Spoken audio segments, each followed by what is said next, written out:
Hello and welcome to my Amdan Dammul guide. The latest raid from Lotro has been out for a while and I think that now is a good time to release a guide. This guide will be a basic guide explaining the mechanics for all the trash mobs for boss 1, for boss 2. And I'm just gonna explain the basic group setups and the basic strategies that I'm using in this raid that has worked for me.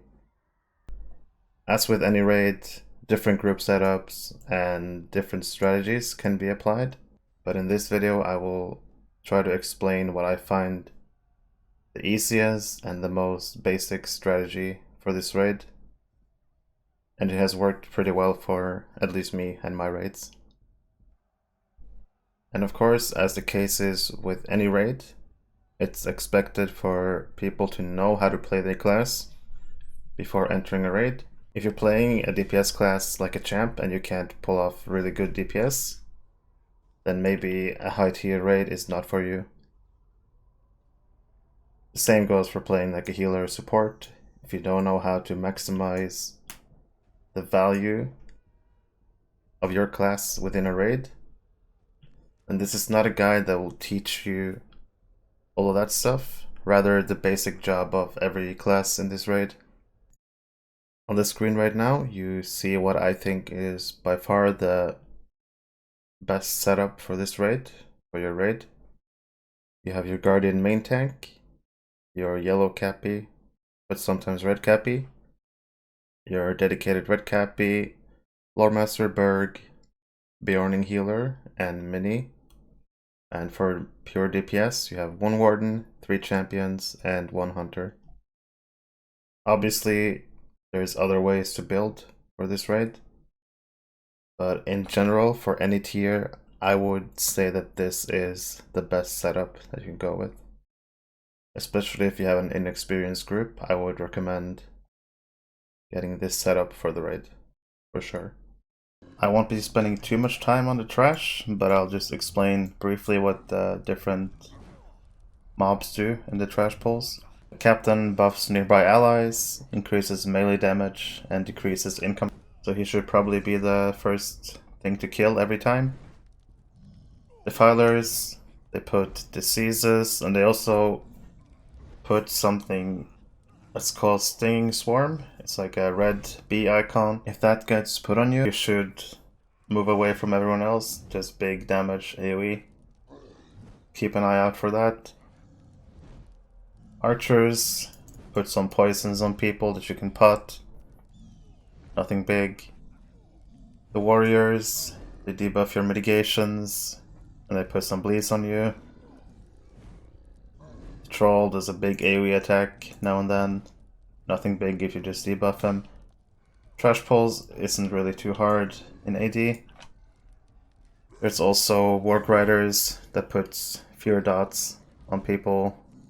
So there is some damage to take account for, but trash pulls in AD shouldn't be too hard. And since the raid has been out for a while, I don't think anyone's really gonna care. I'm just gonna share a little trick you can do to skip the ads a bit faster. Basic idea is to kill this first pack of ads. As soon as you kill those, you have a burglar, you put HOTS on that burg. And time to bring out my amazing paint. So these circles represent the ads. Different ad pulls in this raid. You start at the entrance down here. So what you do is you kill this first ad wave, like I showed.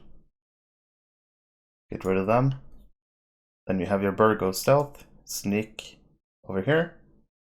When it gets to around here, the Warg Riders will run down from the hills. And this Berg, make sure you still have HOTS. Make sure to aggro both Defilers in the middle here and all the Wargs. And then you can die. And all of these ads will run back to the start. You kill these ads. When all the Defilers and Wargs are killed, you have the Berg sneak in stealth again. And when he gets to around the area with the bridge, it should activate the dwarf speech and you just get ported to boss 1. Just a quick little trick you can use. I don't think anyone cares. Raid's been out for ages. Just saving people a lot of time here instead of having to clear all those ads. You can perform that little trick. That's pretty much it for the ads. Not too hard, which is good for a raid. Alright, time to move on to the boss fights. On the screen right now you see the boss arena that both fights take place in. The way I'm gonna explain these fights, first off I will pull up the trustful paint and do some drawings of the arena, just to explain quickly there. After that I'll do what you see right now on the screen. I'll explain every class, where you should be standing, what you should be doing, just like this in an empty arena. And after that I will look at a video from one of my own tier 5 runs and try to explain what's happening, just so people can understand the fight while actually looking at the fight itself. So I will do like some drawing explanation, then I'll do empty arena explanation, and then I'll do a video explanation for every fight. Boss 1 and then boss 2 I'll show both faces one at a time, just to make sure everybody gets the ideas, and hopefully it will be good. So here we go. One small thing that I forgot to mention for this boss 1, since both cappies are going to be red, you should have both the yellow champs. One champ should be red, 2 should be yellow. You should have the Berg in the minis group with the red cappy. So Berg and the Hunter benefit from Call to Greatness, while the champs don't really. So this is the best way to build for the boss 1, since both cappies are red anyways. But on boss 2 you'll do the classic setup with the Berg back in tank side and only one champ on the tank side. So just to give you an idea, for boss 1 the only relevant gate is going to be this one on my left. And you can see I'm standing by these dwarves right now, just to give you guys the viewpoint of my drawing. And this over here is the middle, the center of the arena, kind of right by the horn over there. Just keep in mind this gate here and the center of the arena. Let's look at this excellent drawing of the boss 1 fight. These orange circles down here at the bottom are pretty much where I'm standing right now. I'm standing right here behind those dwarves, looking towards the center of the map. And what you see here in the middle, in the center, like this thing right here, is like a general idea for how your raid should be positioned. The blue circle is where the tank should be. The black X is pretty much where all the mobs should be. They should be like in this area between the raid and the tank.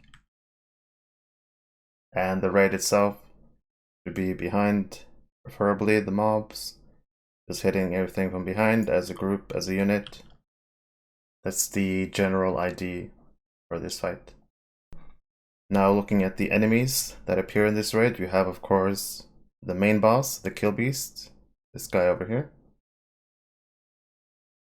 And you also have ads coming in, tamed mammoths, 2 at a time before you have an interval where you can do stuff. And you have these flying goblin bat riders that will pretty much fly down from here and activate when they reach the middle area. That's usually where they spawn. The Mumax will spawn through this gate. They'll activate about when they reach here, and then they'll preferably go to the tank if the tank can taunt them in. Same goes for the boss, he'll also come out from this gate. So just to explain this fight really roughly, it's 1 minute of some bats and some mammoths. Some bats will fly down, a couple of mammoths will spawn before the boss will enter the arena and activate. Even when the boss is active, there will still be goblins coming down, there will still be mammoths coming out. So it's really important that at the same time as you're killing the boss, you're able to deal with the ads as well. And as for the ads, I'm going to go through the mechanics of these ads, starting off with the goblin bat riders. As soon as they fly into the arena and as they land, they'll start doing the gray sludge bomb induction. This has to be interrupted with like a CJ or a stun of some sort. Normal interrupt is not going to work. And if you let this gray bar go off, they will drop a yellow puddle on the ground. You can think of it as like, if you let one of these induct, they might drop a puddle like this size. And if people stand on this puddle, they get slowed and they take damage over time. Preferably, this is like the most important interrupt, or I guess stun, you need to get. Mainly the Yellow Minstrel, the Lore Master, maybe the Berg will keep these in check. Any stun will work from any class, so everybody can chip in if they notice something. These puddles also stack, they can drop on top of each other. And when they do the gray bar induction, a yellow eye will appear on a random person, which means it's the person they're targeting with the sludge bomb. And if it goes off, the sludge bomb is going to drop right underneath that person. So one thing, if you notice that you have the yellow eye and it stays on you for a bit, there's a chance that people might not react fast enough. So if you're smart, you might want to move just slightly out of the group, just in case. And maybe the puddle can be dropped on the side here. That's something that comes with practice. The second induction is the yellow induction that they do, which is a sticky bomb. It's not as important as this sludge bomb. If the sticky bomb goes off, it'll drop a fire puddle, which will do damage over time, but it's not nearly as disruptful as the sludge bomb is. The main priority to these goblin bat riders is getting the gray bar, sludge bomb, induction, stun, interrupt. And the general idea for these bats is to kill them with AoE. It's just in front of the raid, everybody hitting them with all their AoEs, and they will die pretty fast if AoE is good. Tanks should be trying to aggroing as much as they can, and everybody else should just be AoEing those bats while you're hitting the boss and the Mumex. The next mob I'm going to talk about is the Tamed Mammoth. So these mammoths will come through the gate. First you'll get one mammoth coming out, activating around here. Then about 20-30 seconds later, the second mammoth will come out. Then you get like 40-50 seconds where there's no mammoth until they come 2 at a time again. So the way you deal with these mammoths is to bring them in. The tank should be taunting them in. And the best way to deal with these is to have everyone switch to the mammoth when they're in the group and rather focus the boss with AoE during that time. Killing mammoths fast makes this fight way easier than if you're slow on Mumek DPS. And the reason is the Mumek's mechanics, they can be kind of annoying. I'll start up with explaining the trample. Trample has a 5-meter radius around the Mumek. If anyone enters within that radius, you will get stunned for about 2 seconds. And also when you're in this area, you also take damage over time. Because the Mumek is trampling you, makes sense, right? Obviously, you get a 10-second stun immune. It's a mechanic in the game.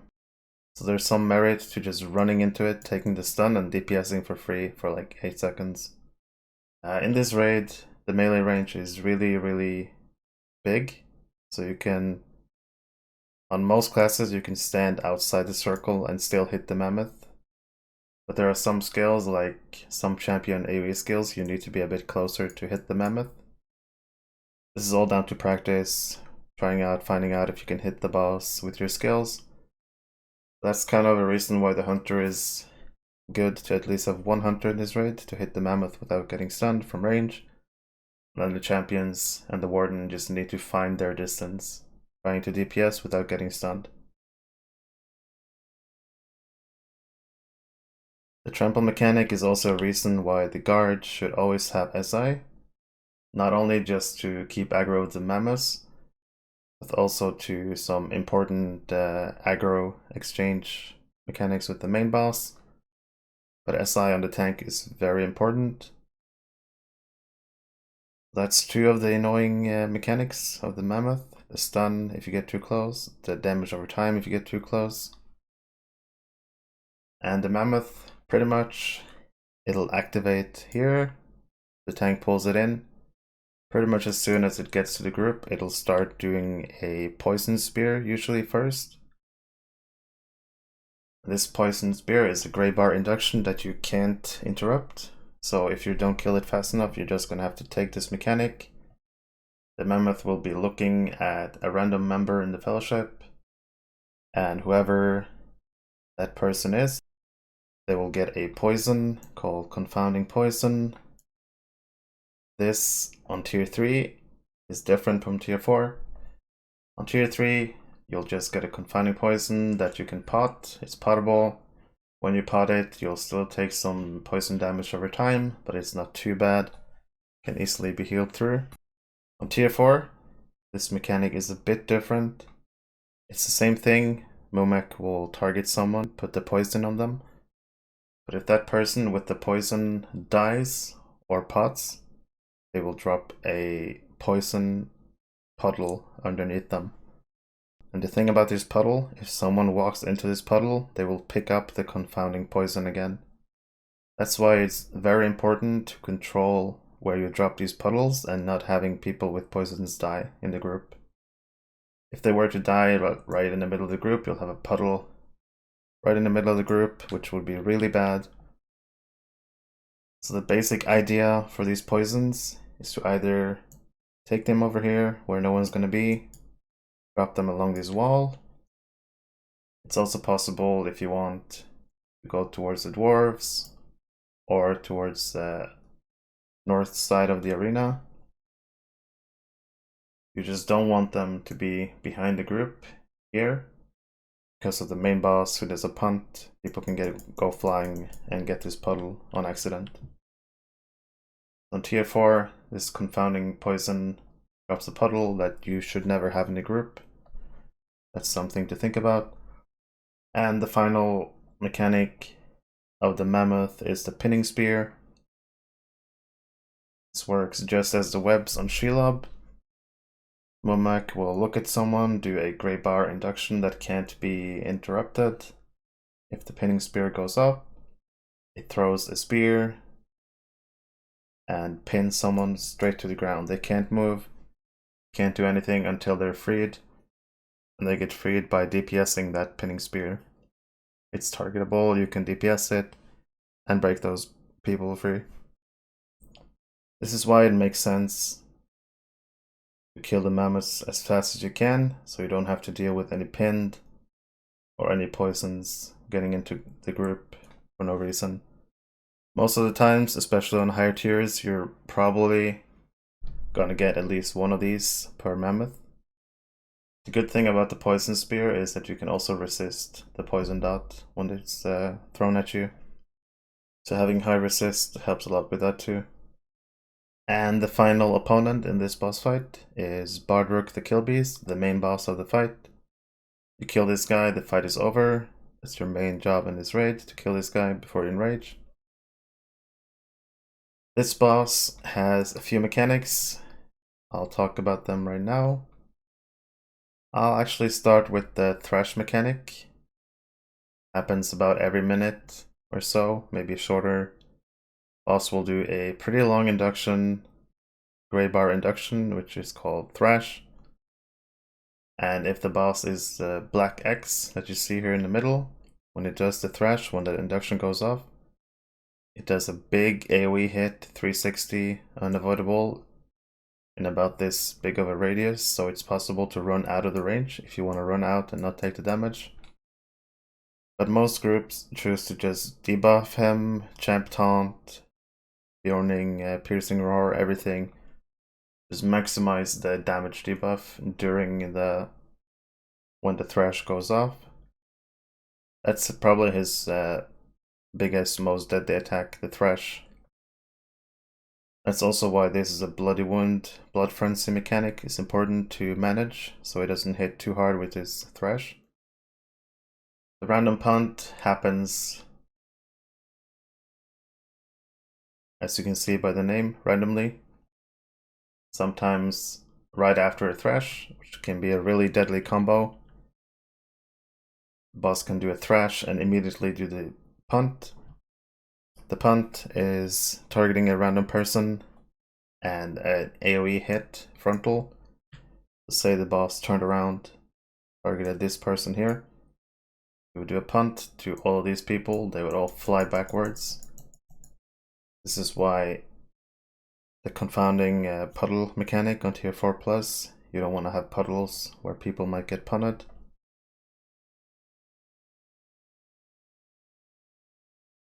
So those are kind of his two big hits, thrash and the punt, that you need to watch out for. So in this fight it's important to keep people topped up on morale, so you don't die to this randomly. On tier 4+, he also does a mechanic called Guttural Howl.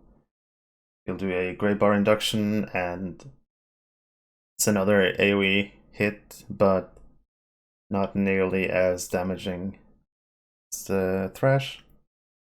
That's not really something you need to worry about. It's just some extra damage to deal with. And now looking at maybe the most important mechanic with this boss is managing the bloody wound. Because the blood frenzy doesn't tear up. So pretty easily explained. When the boss activates, he comes out, activates over here. Pull him in. Whoever has aggro, he'll put something called bloody wound.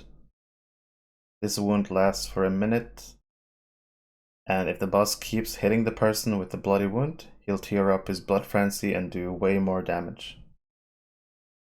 So the simple way to bypass this is to have someone else than the main tank get aggro in the beginning. And normally this is a red captain with a taunt. Say this is a red captain, the boss activates. Red captain will taunt the boss. As soon as the red captain gets that bloody wound, Prime plugin is really good for keeping an eye on this bleed. As soon as this other person gets the bleed, the main tank has to taunt the boss. If you wait like a second or two too long, the boss will tear up the blood frenzy. And once that is done, the boss will go back to the main tank. Wound is on the cappy. Perfect. And you just have to manage this throughout the fight. The captain or whoever is taunting the boss needs to keep an eye on his bleed. As soon as your bleed wears off again, you need to taunt the boss, have him attack you until you get that wound. And at the same time, the main tank needs to be ready to take the boss back as soon as this person gets the bleed. So pretty much the idea is to not have the bleed on the main tank, but have the bleed on someone else in the raid and have the boss be on the main tank. Sometimes it doesn't go as planned and the boss will actually put the bleed on the main tank. If this happens, it's advised for people to just keep chain taunting the boss to avoid him tearing up too much until the bleed goes off again on the main tank. You try again, get the bleed on someone else. And you'll just have to keep managing this throughout the fight. And as with both fights on AD tier 5, tier 5 mechanic, if you die more than 5 times, you'll wipe. So that's the only difference for tier 5. There's nothing else that's new. There's more damage. But I think I've covered all the main mechanic parts. And now we're just going to take a look at the arena and the positioning. And I'll just explain the role of every class in this fight, pretty much. Alright, now, of course we don't have my amazing paint skills to look at, but we have the actual arena where the fight takes place in. And I'm just gonna try to like briefly explain before we look at the video of the actual fight. As we saw, this is the gate where the mammoths and the main boss come from. The bats will fly down from the ramparts and just land here in the middle area of the arena. You blow this horn to start the fight. This horn is also a good indicator for where the tank should be standing. Somewhere around right here is a good place for the guard to be standing. Even like right on top of the horn can be pretty good. But you want to have the guard standing where the bats will pretty much spawn in front of him here. Usually when I'm on guard, I think I stand around here. This way you have a good view of the mobs coming in, the mammoths and the main boss. And you also have the bats in front of you. You can just spam your frontals, AoEs, or taunts to get aggro. So I'll just briefly explain the guard. Starting off with the Guardian. So I just explained the positioning. What I do on Guardian, I just spam my war chants, my AoE, my shield skills for the bats.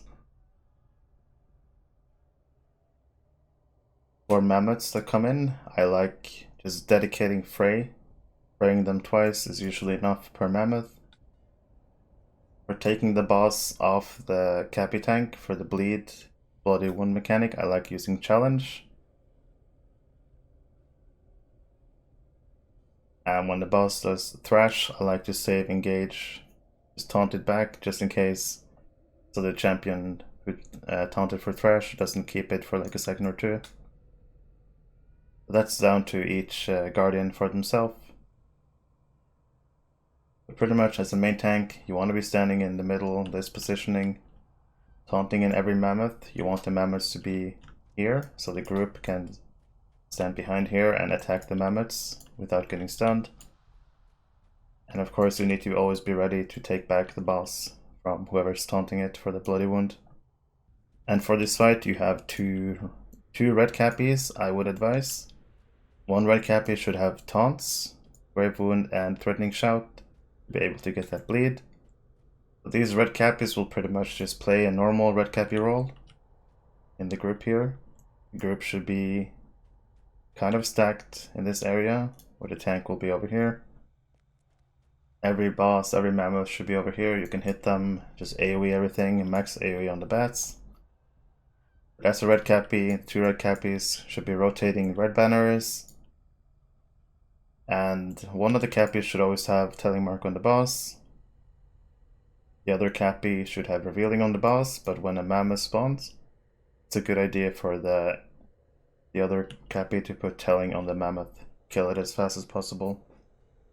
And with two cappies, you're also going to have two Oathbreakers. So you kind of want to throw one of the Oathbreakers on the mammoth. And the best way to do this is to Oathy the second mammoth that comes in when there's two at a time. And then you have a big break before the next mammoths. So you want to Oathy the second mammoth and then Oathy the boss. Every time you have Oathys back, try to do that combo. For the Bjorning, you're the main healer of this fight, as the mini will be yellow. Bjorning job, keep debuffs on the boss, heal everyone. Pretty much usual Bjorning stuff, stand with the group. And talking about the minstrel, the normal thing is to have the minstrel in yellow, so you can have anthems on both sides. Bjorning should be able to heal, do most of the healing. The yellow mini should be the main interrupter with their piercing cry on those bats. I'm trying to reset it. So yellow mini should always just be looking at those bats, looking for the gray bar induction, and try to stun it when that happens. LM and Berg, usual Berg LM stuff. But there's obviously also the CC on the bats. Mainly the mini should be doing that, so the LM can focus on LM stuff, which will help a lot. But the LM and Berg should also be ready to help out if needed. The Burglar should always have double disable on the main boss. It's really important to negate his big thresh damage. And I would also advise putting an Enrage and always Addle on the mammoths, make their inductions longer. For the DPS, DPS is pretty much always the easiest role in this fight. The Hunter, of course, plays at range. You never have to be close enough to be stunned. Champions need to learn their range with the mammoths so they don't get stunned. Or if you feel like you have to, just take a stun and then DPS for like 7-8 seconds for free without getting stunned. And Warden should always be focusing the boss and just doing your rotation, and it'll hit everything else just naturally. So it's pretty much a fight where you just maintain the bloody wound mechanic. You try to negate the big thresh hit from the boss and just keep AoEing the ads, focusing down mammoths, then back on boss, focusing down mammoths, back on boss. That's pretty much the basic of this fight.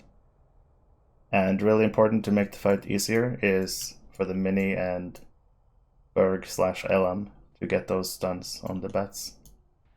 That helps a lot. And obviously, like I said, killing mammoths fast is really important.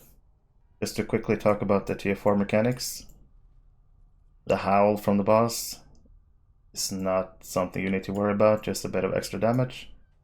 But like I said, if you get the poison on tier 4 or tier 5, it'll drop a puddle underneath you if you pot it or die. So you want to run with this puddle, for example, over here. And you don't want to drop it like here and then run a bit and then back, because you'll pick it up again by running into the puddle. So whenever you're going to pot, make sure that you turn around, pot, then move.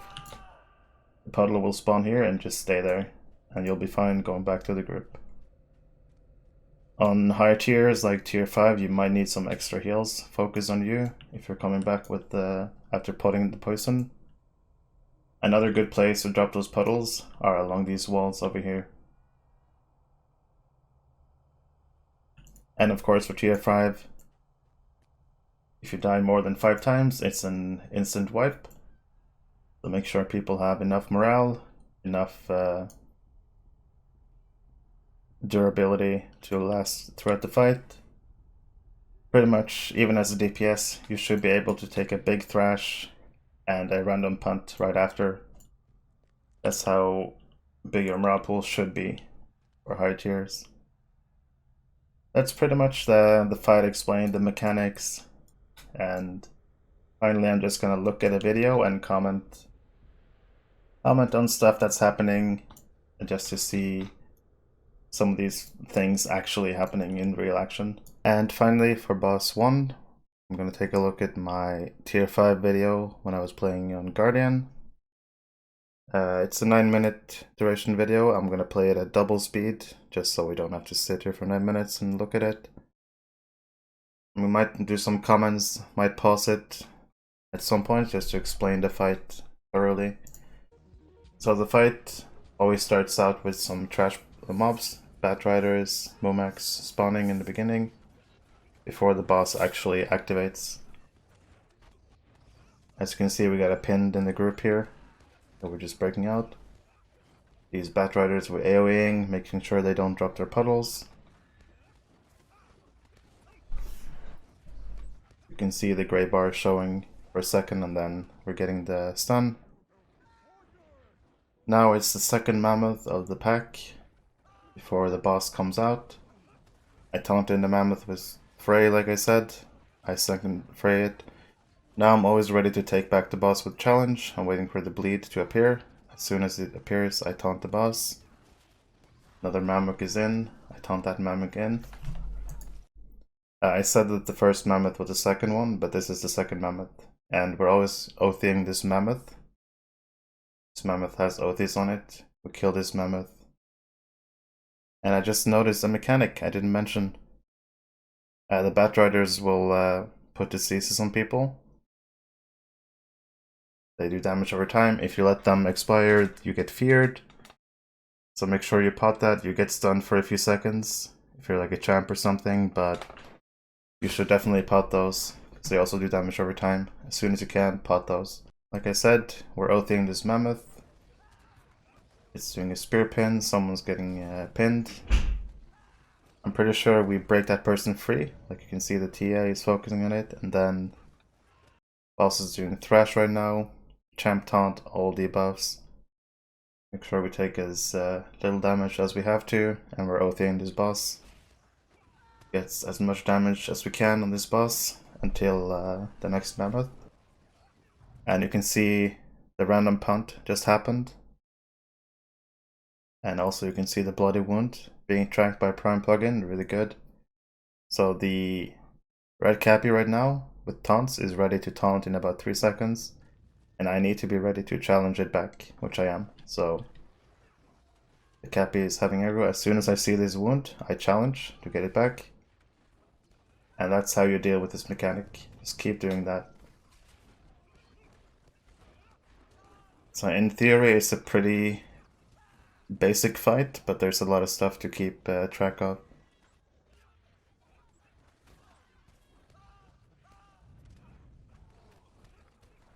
Keep in mind that this is a tier 5, so we're also running out with the poisons to pot them. But for tier 3, you don't have to do that. Or again, you can see the Cappy reapplied his bleed on himself. I taunted it back. Just AoEing all the bats. Keep DPSing the boss. He does the gut roll howl. Let's see. It doesn't do really much damage. It's nothing to worry about. Another Mammoth in. Keep managing the boss. He did the punt, but we're just moving back. Poison spears going out from the Mammoth. You can see the Lore Master got the poison, and you could see from the corner there he's running to the right side to pot it away from the group. And as you can see, the poison is still taking him in for a bit, so we need some heals. You reapplied the wound, random punt, poison spear going out again. This time on the Warden. The Warden runs to the side to pot it away from the group. Boss does thrash. We get all the debuffs on. It's pretty much just a rinse and repeat, keeping track of all the mechanics.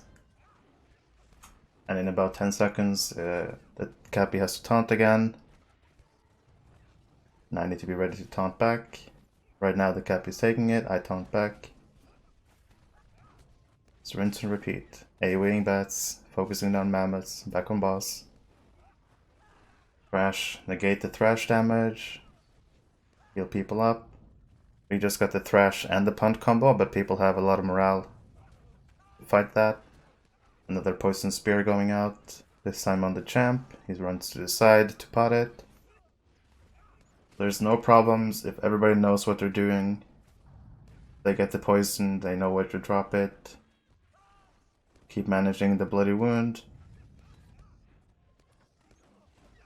Another mammoth comes in.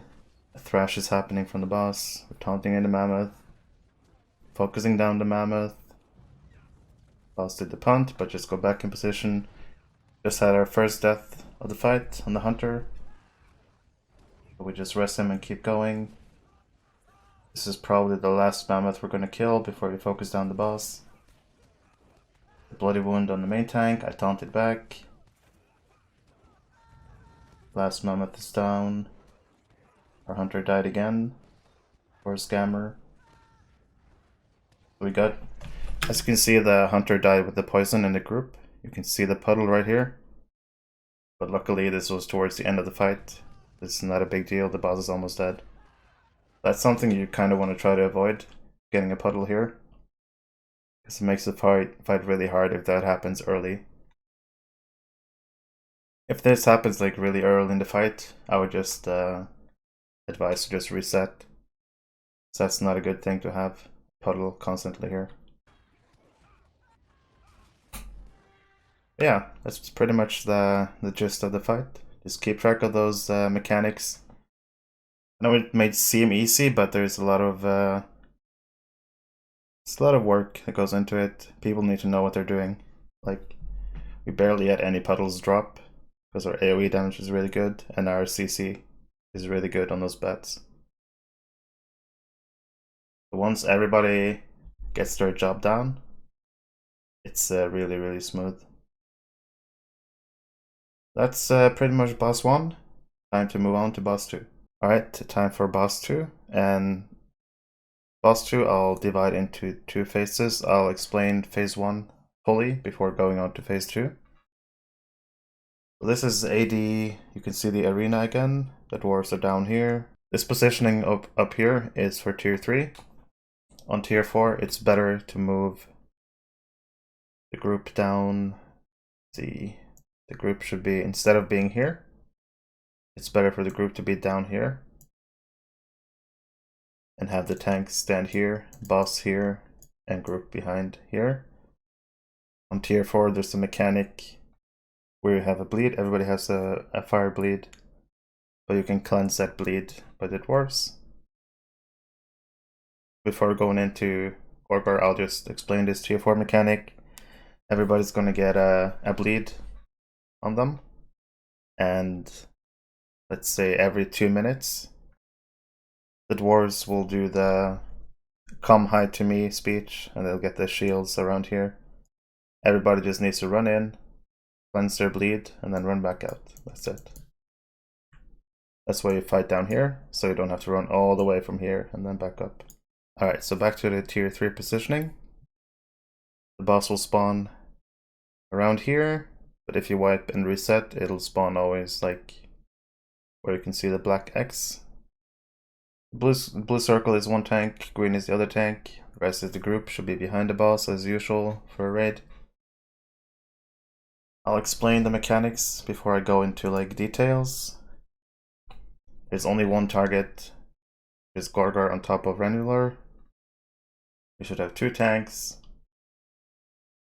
Gorgar will, throughout the fight, he'll put yellow eyes on people, red eyes on people. If you get the red eye, it's always going to be on one person each. If you have the red eye, let's say this person in the back has a red eye, everyone around you will take damage over time. If you have the red eye, it doesn't do too much damage on tier 3, but you move slightly to the left, like away from people, and stand here while you have the red eye. No one will take damage, and it'll be easier on your healers and everyone. But pretty much, especially for tier 4, tier 5, if you get that red eye, step out of the group or step to the side of the boss if you're a DPS, if you have to keep hitting the boss. Just don't be near anyone else if you can help it. The yellow eye is probably the more important eye. You get a 6-second duration eye that does damage to you. As soon as that eye expires, you drop a fire puddle underneath you, which does 25% morale damage over time. So the idea for tier 3 is to stack those puddles. Let's say you get 1 puddle, you move here, drop the puddle here, and you should probably drop the next puddle next to it over here. Then here, you can also use it on this side. Stack them next to each other, and you can start utilizing the rest of the space here. The reason we drop them on the top here is to have the center of the arena clear for phase 2. And the same goes for tier 4, tier 5. You're standing as a group down here. You want to stack those puddles close to this wall. Like so, and then preferably try to double stack them. It's also very important that you don't linger in this puddle. As soon as it drops, run out of it so you don't take the extra tick of damage. I've seen hunters standing to drop the puddles, DPSing, and because they're doing an induction, they just die to that puddle. Anyone dropping that puddle needs to move out as soon as it drops. And the third mechanic for the group to watch out for is something called command mount. The boss now and then will do a long induction called command mount, cannot be interrupted.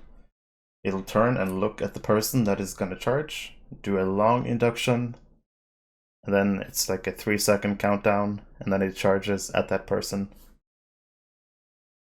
Whoever it hits, people within a 10-meter radius also takes that hit with them. It's a distributed hit. So the more people together, the less damage you take. But it's important also to know that whoever gets hit by this thing, by the command mount, they also get I believe it's called searing heat or something, or a fire wound or something. You get tier 1 of that. That gets to tier 5 and you get hit again. You get a really, I believe that's called searing heat. Like, so in theory, if you hit tier 6, you'll probably just die. There's like no hope for you. So it's important to maybe try to like have a few people take this by themselves. And one of the easiest ways to do this is to find out who has the command mount on them. They just move out of the group. Yellow captain puts a shield of Dunedain for them to take the hit by themselves. That means one person tears up, everyone else doesn't. Both tanks, preferably when the command mounts happen, just take a step back away from the group so you don't take that distributed hit and tear up on your thing. So if got done correctly, you can do Shield of Dunedain twice. Tanks, especially for tier 3, can probably live by themselves if they get the command mount. Run out, take the hit. Same goes for like if you want to be a real pro. Lore Master can use the Eagle Pet and just take the hit by themselves and get Eagle Rest. And of course, you can always use DNF if you have an RK, or you can just have someone take it by themselves and die and rest them. Important thing to notice about this boss, he faces at 30%. So if someone dies in the last, like, I would say 10%, it's better to save your rests and rest them out of combat, because you get a 10 to 15 second out of combat after phase 1. So don't waste your in-combat rests for that. Now talking about the tanks, whoever has aggro, normally the Guardian takes it first, at least in my runs. The boss will keep stacking a debuff called Pierced Armor, which takes away your mitigations, debuffs your incoming healing. And normally you want to swap tanks at tier 3, I would say, of Pierced Armor. So whoever tanks it first, as soon as you get tier 3, you tell the other tank to take it. And after that you just swap as soon as the Pierced Armor disappears. Don't be scared to use cooldowns if needed. Lingering Heat is an attack the boss does to whoever's secondary aggro. So normally in the start it'll do that on a DPS, but during the first command mount it's a good idea for the Cappy tank to throw a taunt and the guard to take it back, just to make sure the Cappy is the one who gets hit secondary. Lingering Heat debuffs your fire mitts and also incoming healing. So you don't want to keep that on DPS, you want that under your tanks. And another thing the boss does, applies a wound to the person with aggro, and that wound can also tear up or get cashed out. And as far as I know, it's possible to BPE the wound applying. So make sure you use all your BP like Juggernaut, Pledge, or Withdrawal on Cappy at the very beginning of tanking this boss. The biggest damage comes primarily from that wound when you have a high debuff. Possible the tanks will die in this fight, I'm just gonna say, because you get all those debuffs.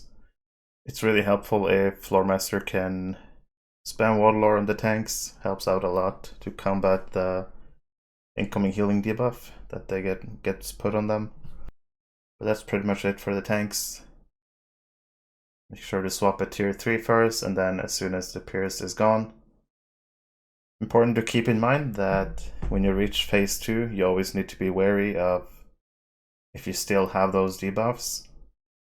Like usually the captain might have a high pierced armor debuff still, so he might have to last stand in the beginning of the phase 2. So phase 1 is pretty much all about managing the command mount, pretty much, and dropping puddles well. And once again, I'm gonna look at the fight in the arena before looking at the video. So if you're tanking this on tier 3, you can have the tank stand right at the bottom of these stairs. Boss should be right here, and then the group should be behind the boss. If you get the red eye, you can just circle to the left like this, keep DPSing, or to the right, it doesn't matter, I'll just get out of the group. As I said, the red eye is more important on higher tiers. Tier 3 you can be fine just ignoring that red eye mechanic if you want. As for the yellow puddles, if you get the yellow eye, you should run straight to the right. Dropping the first one like right here is pretty good. Run straight back as soon as it drops. Then the next person would drop it next to that puddle. It's important not to run through the puddles that are already here. And then you can just stack the puddles on this side, because it's not really used for phase 2. And you can also use this side, stack those puddles. And command mount. When the boss starts the command mount induction, everybody should be like strafing left and right. If the boss is following your movement, it's gonna be on you. So if you notice the boss following you, you call out your name for the Shield of Dundain. Run out about this far away from the group. The boss will charge at you. You take the hit by yourself with shield. Back into the group. Every other command mount until you have shield back will just be taken in the group, unless you're maybe a tank or a lore master. And that's about it. Manage the puddle dropping. If by some reason accidents happen, people drop a puddle in the group, tanks should immediately shift over here and just tank it here and just keep dropping puddles on the sides here, using this base instead. It's important to be able to react if accidents like puddle in the group happens. Just shift quickly, everybody move over, and you should be fine. And tanks, when command mount happens in the group, I would advise just stepping back a bit so you don't get hit by the AoE. And as soon as it finishes, you go back in down here. And of course, secondary and aggro should be on the second tank. Make sure you're not like standing, chilling far away from the group, because the warg will run to you and do the lingering heat attack. You want to stand next to the warg, the boss, unless there's a command mount happening. You might want to step back and then just move back in. And if you're doing tier 4 or tier 5, same strategy as over here. You just have the tank stand about here, facing this way. Boss will be here, group will be behind the boss. For the red eyes, same thing, just go left and right. Yellow eye puddles, first puddle ideally should be stacked right in this corner. Next one should be next here, and then you know the drill. Stack them along this wall. If the puddles are starting to get too far back, you just stack the next one. You don't stand on this puddle, but you stand next to it, right next to it. And then you just stack them on a second line down here.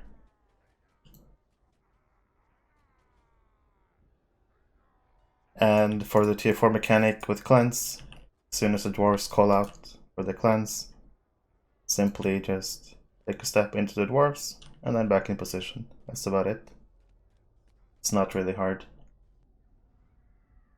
As for the classes, it's pretty much just a tank and spank with paying attention to the puddles.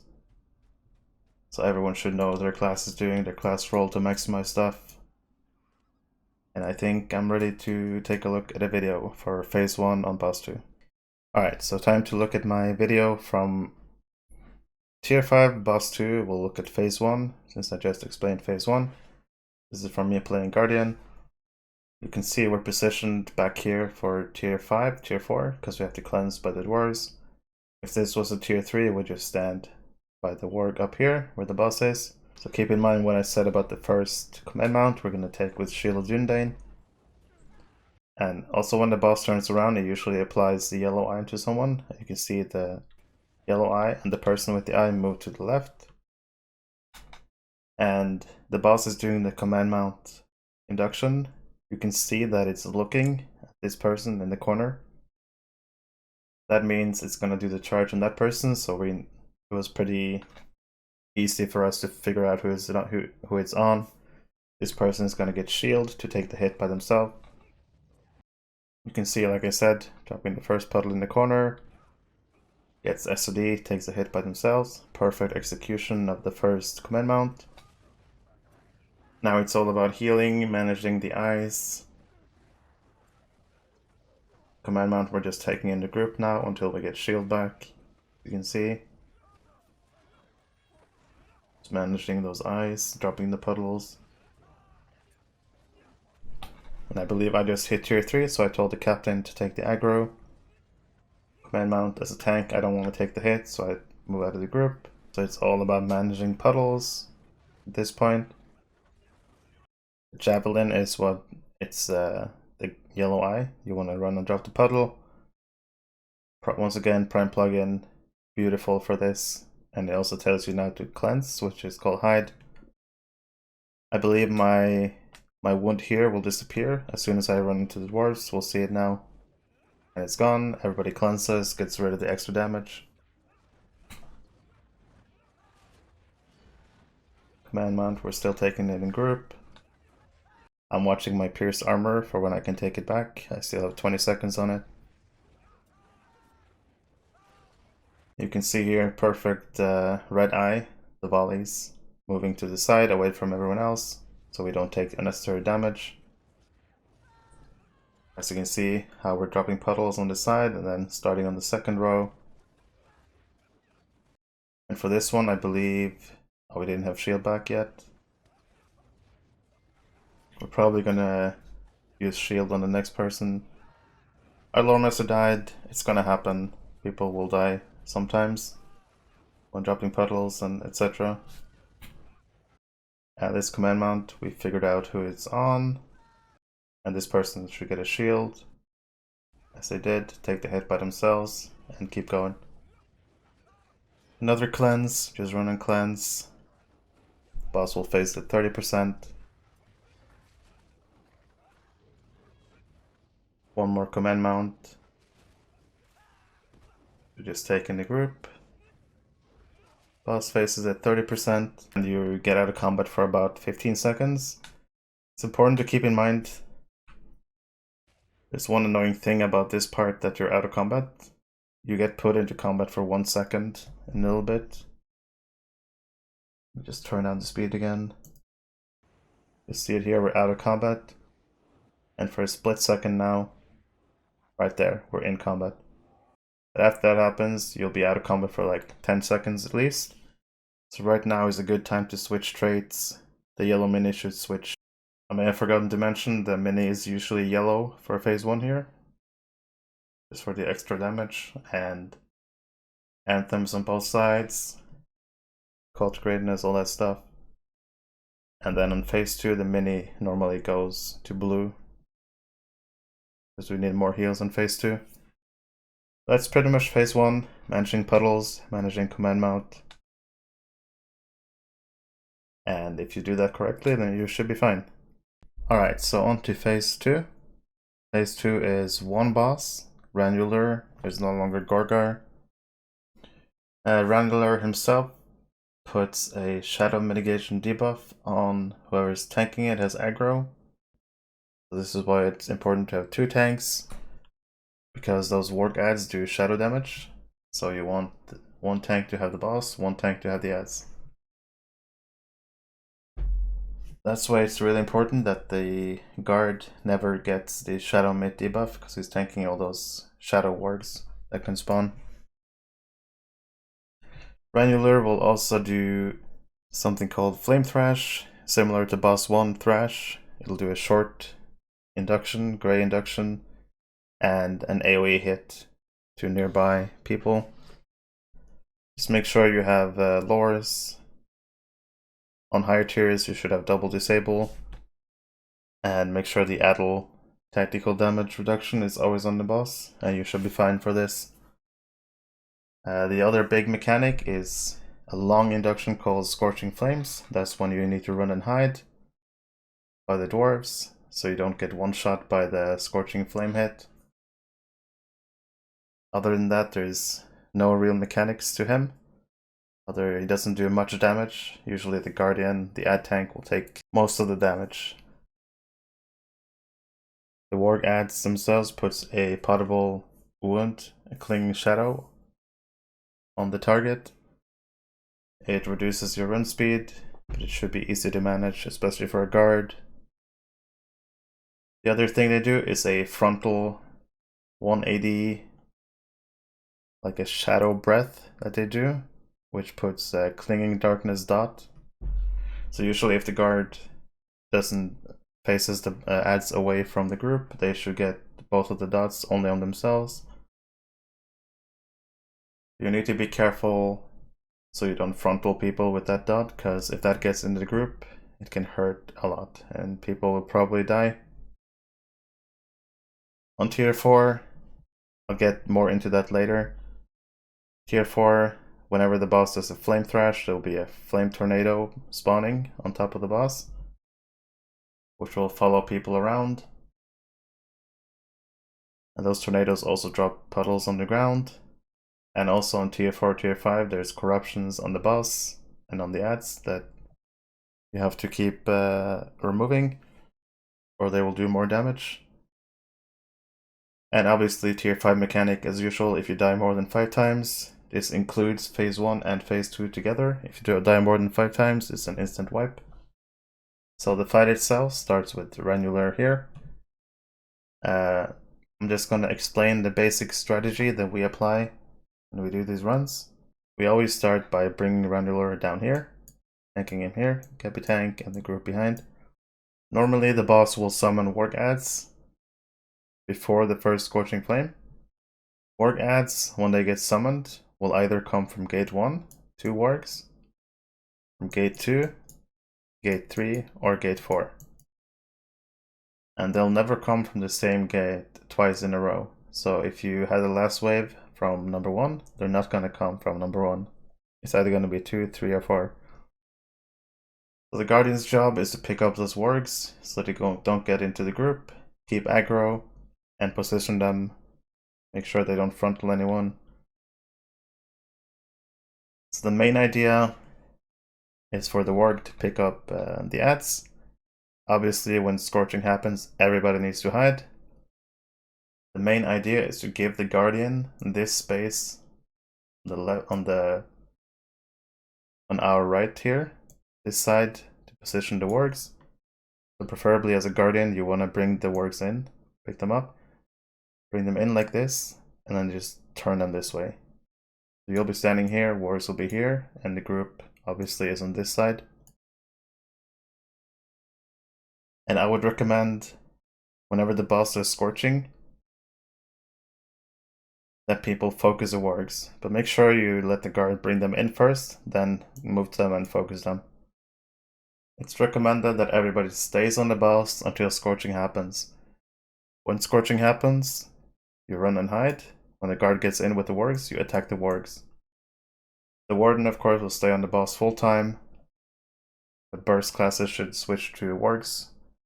But as soon as scorching ends, you bring the warg boss back to the ads, and you just AoE those wargs.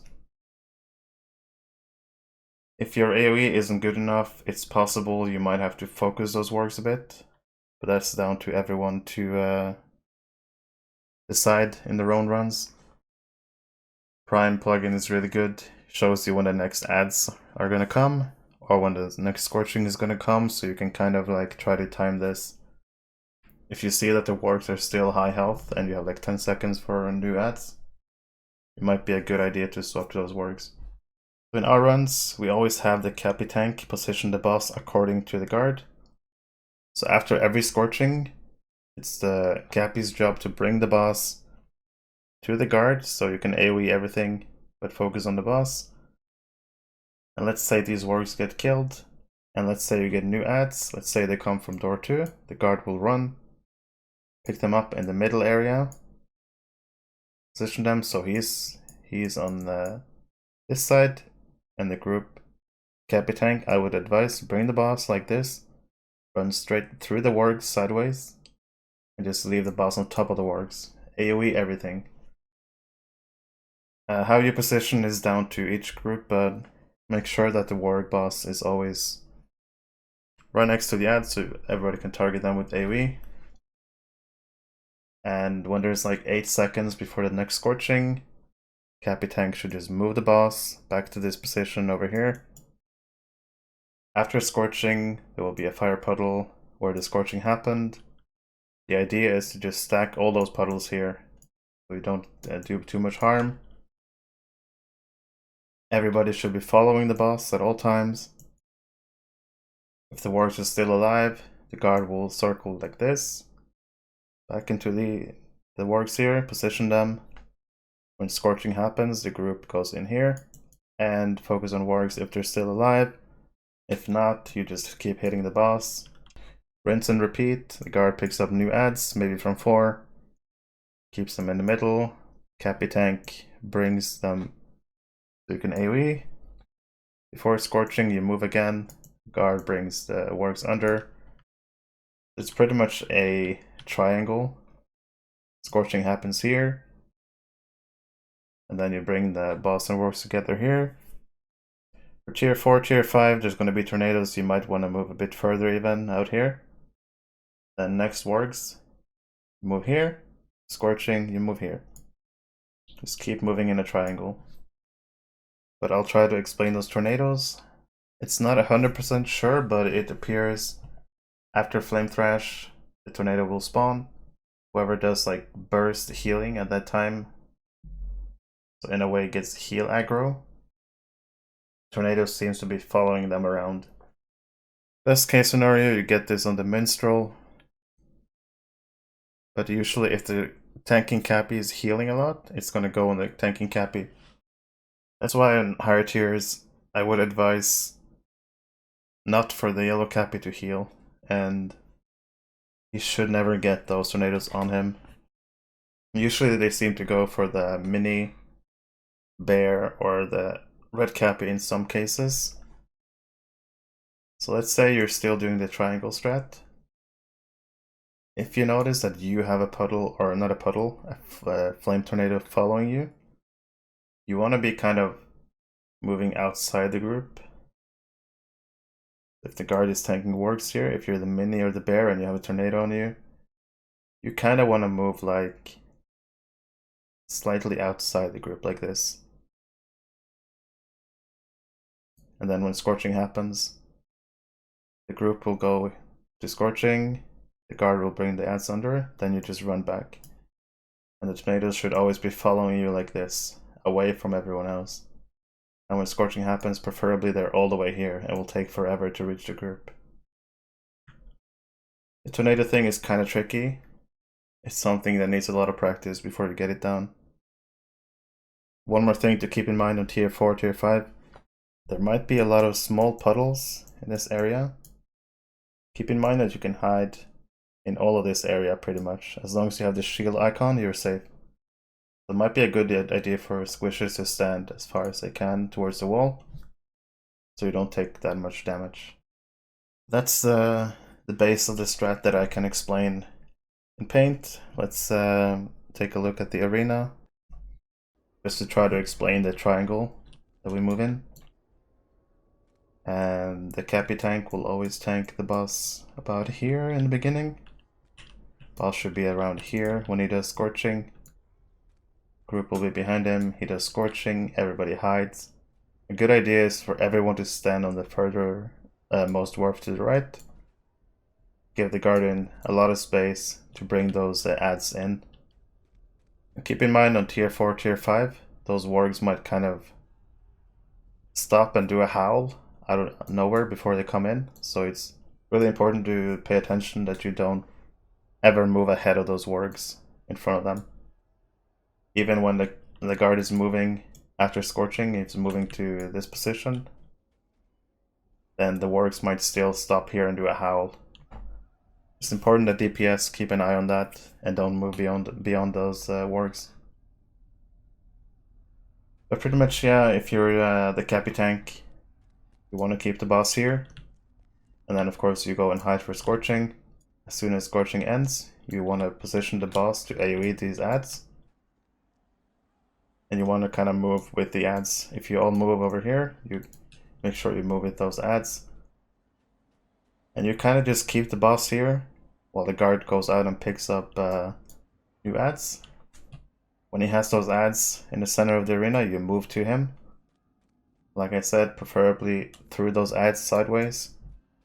The boss will stop on top of those ads. The guardian should be around here, you should be here, group here. 7 to 8 seconds left before next Scorching. You simply just move to the same position with the boss. Scorching happens, you go and hide. If there's any wargs after Scorching, you move to the guard. If not, you just keep the boss here until new ads. When the guard picks up the new ads, you move to the guard. Rinse and repeat, triangle strat, Scorching. Move the boss to any potential ads. And when the guard picks up new ads, move to the ads. And always keep moving in a triangle. If you're playing the Guardian, I'll look at the guard video that I did, but you want to pick up those ads in the middle always, middle area. The group will come to you. When the Cappy, as soon as the Cappy moves the boss for Scorching, you kind of want to circle a bit around like this. Go in through the dwarves like this, and then stand here. Facing the wargs away from the group. DPS will be on the wargs. If you have to move away, if there's a lot of stuff going on here, you just back out this way. Cappy will follow you. As soon as you get new ads, you have to run out. Check the 4 doors. Door 1 is over here. Door 2 is over here. Door 3 and door 4. So a good practice for a guard is to always check the closest door 1 first and then just look at the other ones to see which is open, and that's where the ads are going to come from. As for the other classes, most of them will be just chasing the boss all the time, hitting the ads with AoE. Obviously, if you're a lore master or hunter, hunters can even consider just standing here full time. And lore master can kind of like use their own space wherever they want to move, as long as you're not standing in puddles or anything. It's also really important for lore master to debuff the ads with especially frost lore as soon as they come in. So when ads are spawning, you need to like shift your focus, same as the guard. You and the guard will look at where the ads come. Target the ads, get lores as quickly as you can. And then the group will move to the guard and you just keep doing your stuff. A good practice for the 2 Cappies is to have one Cappy drop their banner out here when you move to the ads. And then the other Cappy will drop their banner in here when you're heading for Scorching. So your banners will be here and in the middle every time. And of course for tier 4, tier 5 there's the corruptions. And as for the flame tornadoes after Thresh, like I said, if you're a Bjorning, a Mini, or maybe even the red Cappy, if the tornado is following you, I would not advise that you move with the group, but rather you would move like this. If the group is in the middle, you want to move like, still be in range to heal and do your stuff. If you need to debuff, just take a quick dip inside, then move out. And you kind of want to just watch for the flame tornadoes following you and just keep kiting them around the group. As soon as the Cappy moves for Scorching, he will move over there. Guard will move over there. You just run straight to the dwarves and keep healing the guard. I think that covers most of what I can explain just looking at the arena. So finally, I'm just gonna look at. First, I'll look at a video of my guard doing this phase 2, and then my Bjorning. So we get 2 different POVs for this.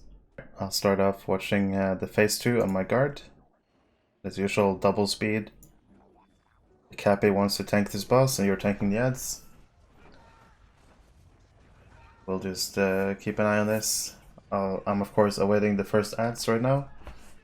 As you can see, again, Prime plugin, really nice. Shouting out ads for me. I check, like I said, I check door 1. There's a big risk, especially in the beginning, is for them coming out here. You need to be really quick to react. I check door 1, I check door 2, and then 3. I notice, okay, they're coming from here. I pick them up, and I bring them straight under because I know the scorching is about to happen. Position them like I said. People focus on ads until scorching is done. Cappy brings the work to me. Everything's getting AoE down. You see the flame tornado is on our minstrel, I believe. And he's just cutting it away from the group. You can see the corruptions on the ads are building up pretty fast. And also you can see the clinging darkness poison, not poison, shadow puddle they put on me, shadow dot. A lot of healing is going to be needed. Debuffs are really important to get fast. Those ads are getting focused down with AoE. And there's going to be new ads soon. As are coming, I check door 1, 2, and I see them from 2. I pick them up, stop in the middle. I see there's a banner here, so I keep them right here for the people to be in the banner. Cappy moves them perfectly to me. You can AoE everything. And he moves the boss for scorching. I circle around to the left, position the wargs. And this is pretty much what we do, rinse and repeat. As you can see, tornadoes are on the mini, this is just perfect. You can just cut them. I pick up the ads. Towards the middle, the group will move to me. And this is pretty much just constant. Rinse and repeat, big heals, keep corruptions. Cappy will soon move for scorching. You can see here he's about to move. And of course, I move this way, but it's important to know that the timing might be really close. This time we get ads just before scorching. So I need to pick them up and bring them under, like I'm doing now. And I position them as usual. Same thing. Keep them so we can AoE everything. You can see here, I believe, one tornado is on the yellow Cappy. That happens, you kind of want to like where standing now is perfect for this. Tornado is going to hurt the Cappy, but no one else. We're standing out of the puddle. We AoE those ads down. And soon there will be new ads that I have to pick up. Here they come. Once again, we're in the middle. You can see we're just moving as a triangle. Keeping tornadoes out of the group. Keeping corruptions. When scorching happens, everybody moves. We know what we're doing. It's pretty much just a rinse and repeat until the boss is dead. I'm not going to waste too much time on this. I'm going to look at the Bjorning recording that I have. So this recording is from my Twitch, from the AD tier 5 we did the other day. I just want to showcase real quick. I'm not going to like look at the whole fight. I want to showcase after the scorching we move.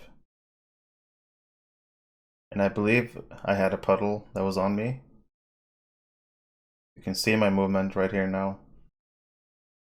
I see that the puddles are chasing me, so I'm thinking I should not be in the group. So I'm kind of like hanging on the outside. I'm still healing the guard. I know the puddles are chasing me, so I'm trying to not be in the group. I'm kind of just chilling outside here. I put the debuffs on the boss, and then I just back out so the puddles don't get into the group. So even if you're a mini Bjorning or a red Cappy, you should be doing this just to make it easier in the group. If your DPS is good enough, then this is not a problem. You see they're moving the boss for scorching, guard is moving under, usual stuff that you've seen in my garden video. And now you have no puddles during scorching, or not puddles, you have no flame tornadoes nearby during this scorching. Then whoever gets a tornado is going to kite it around, as usual, like you've already seen in another video. It's just about doing the triangle, rinse and repeat, usual stuff. And that's going to be it for me, for my AD guide, Tier 3, Tier 4, Tier 5. Hopefully this helps a lot of people get a better understanding of the fights and the raid. It's possible that I forgot about things. If you notice that I forgot anything, please mention it in the comments. Leave a like if you enjoyed the video, subscribe to my channel, make sure to join my Discord, monthly giveaways, a lot of Lotro discussion, really helpful Discord, really good community. And as always, I'll see you in the next one.